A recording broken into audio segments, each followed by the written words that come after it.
You ever have one of those mornings where the first thing you see is a pair of headlights sweeping across your yard, bouncing off your firewood pile like some kind of prison searchlight? Yeah, that happened. And let me tell you, nothing gets your blood going quite like realizing those headlights belong to the black SUV from your HOA, the one with their little emblem slapped on the side, just in case anyone forgot who runs the show around here. And out steps Karen herself, bundled in fur, clutching a clipboard like it's a court summons and she's about to deliver judgment. She's barking orders at someone in the car before the sun's even up, her breath fogging in the frozen air. I just stood there, halfway through stacking logs, thinking, well, this should be good. Only Karen would pick the coldest morning of the year, a storm rolling in, to try and reclassify my firewood as community property, all before my coffee even had a chance to finish brewing. You know what I mean? The hook was set right there. She had that glint in her eye, the kind she gets when she thinks she's got you cornered. Now, my firewood pile was serious chest high, tarped and weighted down with cinder blocks, ready for the worst winter could throw. And here she was, heels slipping on frost, marching right up and announcing, with zero irony, that according to the new HOA guidelines, stored energy resources belong to the neighborhood association. Meaning, my wood, my sweat, my winter plans now belong to her and the HOA. I just about laughed. But after years of dealing with her nonsense, I'd learned to play it cool. Thing is, I moved out here for Peace 3 acres, a cabin just beyond the HOA's reach. But that invisible line between their little kingdom and my land, it drove Karen crazy. From day one, she's tried everything. Claimed my access road was a shared thoroughfare, said my wildlife fence blocked the view, tacked notices on my door about paying fees for amenities I never used, went after my water rights, and now this, communal firewood. Today, though, was different. Today, she'd crossed the line for real, drove her SUV past my outer post, because I'd left the gate open to unload logs. My mistake, but also, as it turned out, my golden opportunity. The air that morning could slice your lungs. Snow was coming, you could smell it on the wind. The kind of cold where you need a well-stocked woodpile.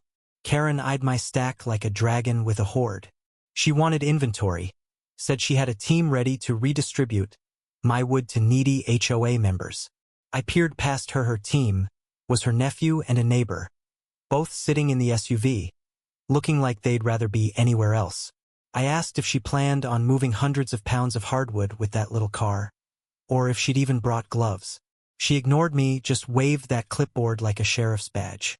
So, while she was distracted, I drifted back toward my gate's control box, pretending to check my phone, but really punching in the code that would drop the steel bar after her SUV cleared the post. Her nephew started snapping photos of my woodpile, each flash popping against the snow like heat lightning. I couldn't help but picture those photos as courtroom evidence, her trespassing, not mine. Thing was, under all those logs, I'd hidden the insulated covers for a geothermal vent project I'd built over the years, kept the pipes from freezing, kept nosy neighbors from getting suspicious. If Karen tried to take that pile apart, she wouldn't just be stealing firewood. She'd be tampering with private energy equipment, a big deal around here, legally speaking. That gave me a certain calm, the kind you only get when you know you've already won and the other person hasn't figured it out yet. Storm clouds were rolling in fast, gray as wet wool. Wind chill warnings on the radio the night before, the kind of cold that'd bury a sedan by sundown. Karen naturally assumed I'd be desperate enough to give in. She even strutted closer to the pile so she could point out which logs were illegally harvested. I told her, fine, document whatever she liked.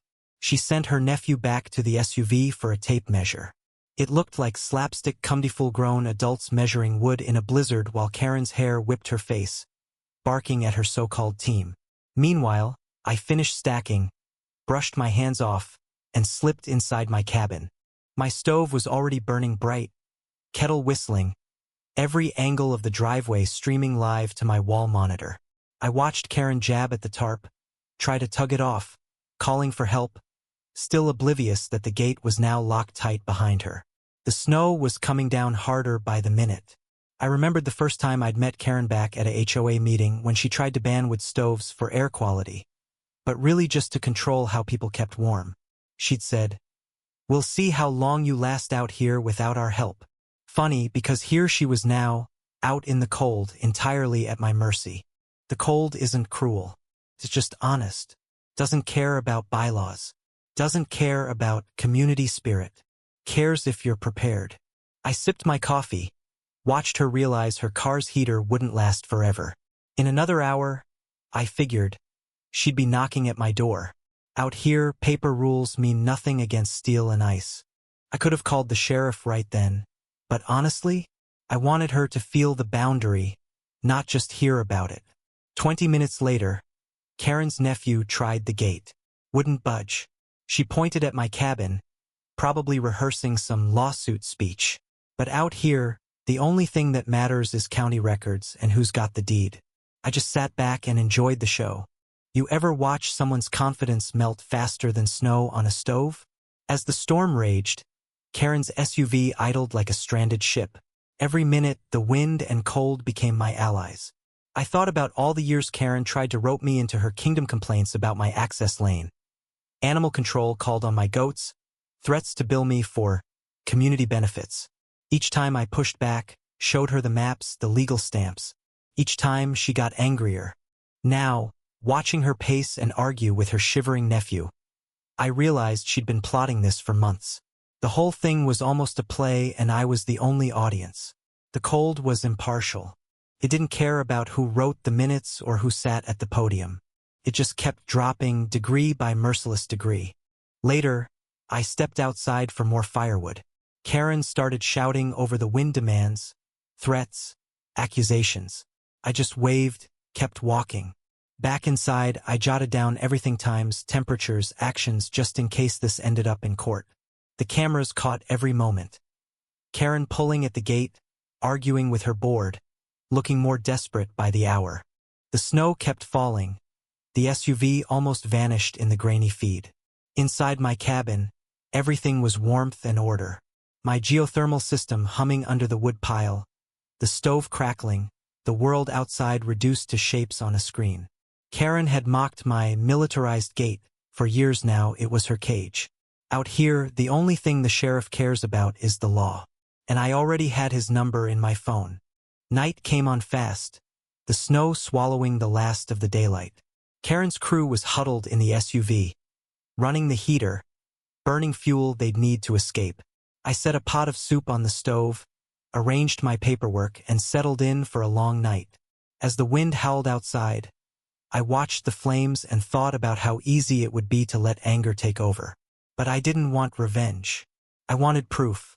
By the third day, the world outside had turned into a white wilderness. The SUV marooned, Karen and her team moving sluggish and pale in the icy gloom.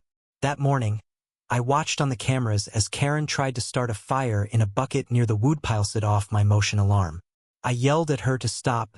She retreated to the SUV, muttering curses. Another line crossed, another page in the log. Eventually, the sky cleared enough for me to call the sheriff on my satellite phone. Sent the video, explained the situation. They'd had calls all week about stranded cars and trespass. Promised to send a deputy up on snowmobile. I bundled up, got ready for the showdown. Sure enough, the deputy pulled in, mirrored goggles, sidearm on his parka. He took one look at my evidence, then at Karen, and told her straight. Trespassing, tampering during an emergency, a serious offense. Karen tried to argue, still clinging to HOA rules. The deputy cut her off, told her to save it for court. Her nephew and the other board member looked ready to melt into the snow. The county sent another snowmobile, loaded them up with blankets, hauled them off, Karen muttering about rights the whole way. For the first time in years, my driveway was empty. That night, I sat by the stove, writing down every detail while the storm blew itself out and the temperature started to climb. I knew this wasn't over. There'd be hearings, paperwork, maybe some ugly rumors. But Karen's reign was done. Her board fractured. The deputy said, as mushed, seen plenty of power-hungry people, but rarely someone walks so thoroughly into their own undoing. In the days that followed, life returned, slow but steady. Neighbors dropped by, curious, respectful. The SUV was towed away. The county pressed charges. The new board chair sent a letter promising to respect the boundary. I took down the last of the logs covering my geothermal vent, no longer a secret, just another part of my life. The line had held. The storm had passed. Funny, isn't it, how in the end, the whole battle came down to a stack of firewood and a locked gate? Karen tried to take what wasn't hers, and winter taught her the kind of lesson you can't argue down in a boardroom. Maybe, next time she feels the cold creeping in, she'll remember where the boundary is and why it matters. So, tell me, where do you stand when it comes to boundaries and justice? Have you ever had to defend what was yours, even when everyone said you were the unreasonable one? Drop your thoughts in the comments.